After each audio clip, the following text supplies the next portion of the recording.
안녕하세요. 이래하는 박선민 원장입니다.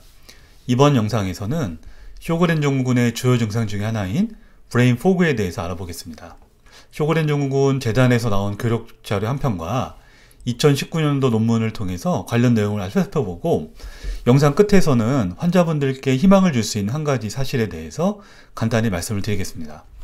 일단 첫 번째, 브레인 포그란 미국 쇼그렌 증후군 재단에서는 한 달에 한 편 정도의 뉴스레터가 나오고요, 간간히 환자 교육 자료를 배포하고 있습니다. 그중 브레인 포그를 다룬 환자 교육 자료 한 편을 통해서 관련 내용을 좀 알아보겠습니다. 우선 브레인 포그란 변동이 있는 경미한 기억력 저하 상태로, 즉 이게 항상 일정한 건 아니고요, 때때로 나타날 수 있다는 의미고, 동일한 연령대의 사람들에 비해서 그 정도가 좀 심할 때 의심해 볼 수가 있습니다. 주요 증상으로는 머리에 안개가 낀 것 같고 머리가 멍한 느낌이 들면서 자꾸 깜빡깜빡이는 기억력 저하가 나타나고 집중력이 떨어지면서 적당한 단어가 생각이 안 나는 그런 상태를 말합니다. 일단 대부분 쇼그렌 증후군 환자들에 관련돼서 나타날 수가 있지만, 혹은 다른 요소가 있는지 의료진과 상의해 볼 필요도 있겠습니다. 2019년도 나온 논문에서 그 도입부에 이런 말이 있는데요. 쇼그렌 증후군에 나타나는 인지기능 문제는 비교적 흔한 증상이며 일부는 쇼그렌 증후군 진단받기 2년 전부터 시작된다고 보고가 된다고 하네요. 자, 여기서 논문에서는 어떻게 얘기를 하냐면요, 많은 환자들이 경미한 인지기능 약화를 보고하는데 이를 브레인 포그라고 부릅니다. 브레인 포그란 잘 잊어버리고 기억력이 약해지고 정신이 혼돈스러울 때가 있으며 단어 기억이 안 나고 집중력이 떨어지는 상태를 말합니다. 아까 내용과 비슷하죠. 자, 근데 인지기능 저하와 브레인 포그의 관련성을 조금 더 자세히 한번 알아보겠습니다. 근데 우리가 흔히 쓰는 인지기능에 관련된 질병 용어 중에 경도 인지기능 장애라는 것이 있는데요, 이 상태와 브레인 포그의 관련성을 먼저 좀 알아볼 필요가 있겠네요. 우선 경도 인지기능 장애란 인지기능이 점진적으로 약해지지만 일상생활에는 지장이 없을 정도의 상태를 말하고요, 대략 65세 이상 성인 중에는 10에서 20%에서 나타난다고 합니다. 정상적인 상태와 치매 중간 단계로 보이기도 하며, 브레인 포그는 경도 인지기능 장애의 초기 증상이거나 혹은 그 전 단계로 볼 수 있겠습니다. 경도 인지 장애는 향후 3단계로 진행할 수가 있는데요. 자, 이 녹색 라인이 정상적인 뇌의 노화 과정에서 나타나는 인지기능 저하 곡선의 경도를 말하고요, 주황색은 인지기능 저하 장애의 진행 상태에 접어들었을 때를 말합니다. 초기에는 약간 내려가다가 중간 단계에서 경과가 이제 세 가지로 나눠지는데요. 첫 번째, 많진 않지만 원래 상태로 돌아가는 경우가 있고요. 두 번째는 인지기능 저하 상태에서 그냥 잘 지내는 경우가 있고, 세 번째로는 우리가 가장 걱정하는 치매로 진행하는 경우가 있겠습니다. 얼마나 많이 발생하는가? 이 연구에서 그 논문에 포함된 여러 편의 RCT 연구에서 나온 결과만 종합해 보면요, 한 연구에서는 60%의 쇼그렌 증후군 환자들에게 인지기능 저하가 확인됐고 40%는 경도 인지기능 장애로 진단이 되었다고 합니다. 또 한 연구에서는 30명의 쇼그렌 증후군 환자를 관찰해 보았는데요, 인지기능이 떨어지는 사람과 그렇지 않은 사람을 비교해 봤을 때 인지기능이 떨어지는 분들은 질병이 오래된 경우와 염증이 심한 경우가 많았다고 합니다. 그래서 이를 질병의 경과와 염증의 심각도와의 상관관계가 있다, 확인됐다고 표현을 했습니다. 진단 6개월 미만 환자들을 대상으로 했을 때도 역시 30% 정도에서 인지기능 저하가 확인이 됐고요, 28명에 대한 연구에서는 78.8%에서 인지기능 저하가 확인이 됐고 11%는 심각한 상태라고 했으니까 아마 그 MCI 정도 단계를 말하는 것 같습니다. 대만에서 4,756명에 대한 연구가 있었는데요, 이 중에 5%에 해당하는 238명에게 실질적인 치매 진단이 확인됐다고 합니다.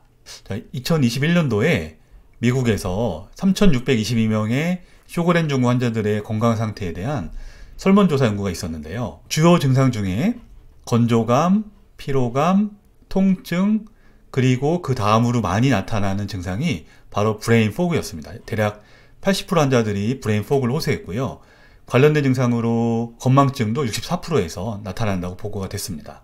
자, 이때 이제 어떻게 해야 되는가에 대해서 간략한 언급이 있었는데요.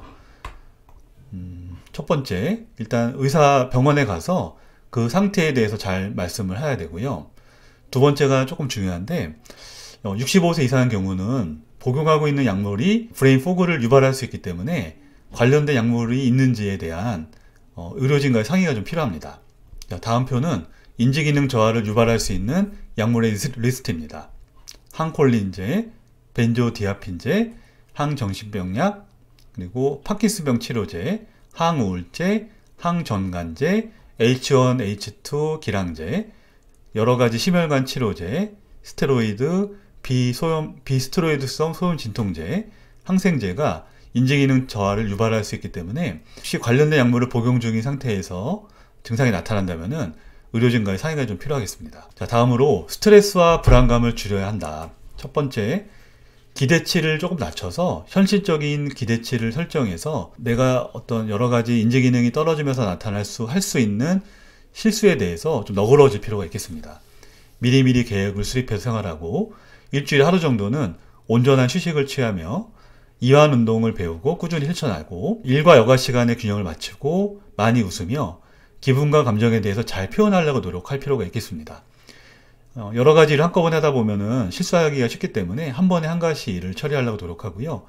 카페인과 술을 줄이고 만약에 통증이 있다면 적절히 치료를 해서 염증 레벨을 떨어뜨리는 것이 중요하겠습니다.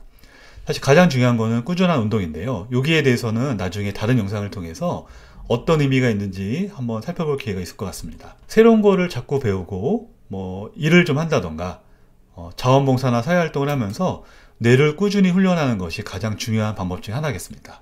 자, 마지막으로 오늘 영상에서 꼭 드리고 싶은 말씀 한 가지가 있는데요. 아까 보여드린 쇼그린 증후군 재단에서 나온 그 레터에 마지막에 이런 표현이 있습니다. 최근의 과학적인 데이터에 의하면 쇼그렌 증후군과 같은 만성질환을 성공적으로 관리할 수 있다면 질병이 없었던 경우보다는 더 장수할 수 있다 라는 표현이 있습니다. 환자분들이 쇼그렌 증후군 진단을 받으면은 왜 나한테 이런 병이 생겼을까? 앞으로 어떻게 살아야 하는가? 그런 일이 없었다면은 지금은 내가 어떻게 살았을까? 여러 가지 생각이 들면서 좌절을 맛보고 불안해하기 마련입니다. 진단 초기에 누구나 이런 과정을 거칠 수가 있는데요.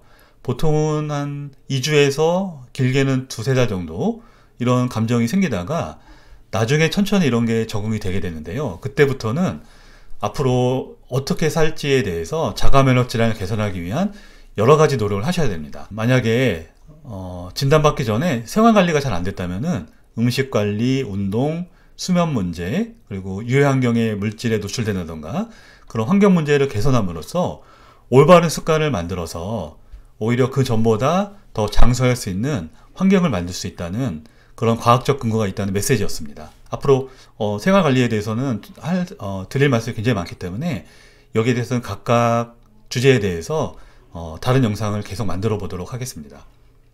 감사합니다.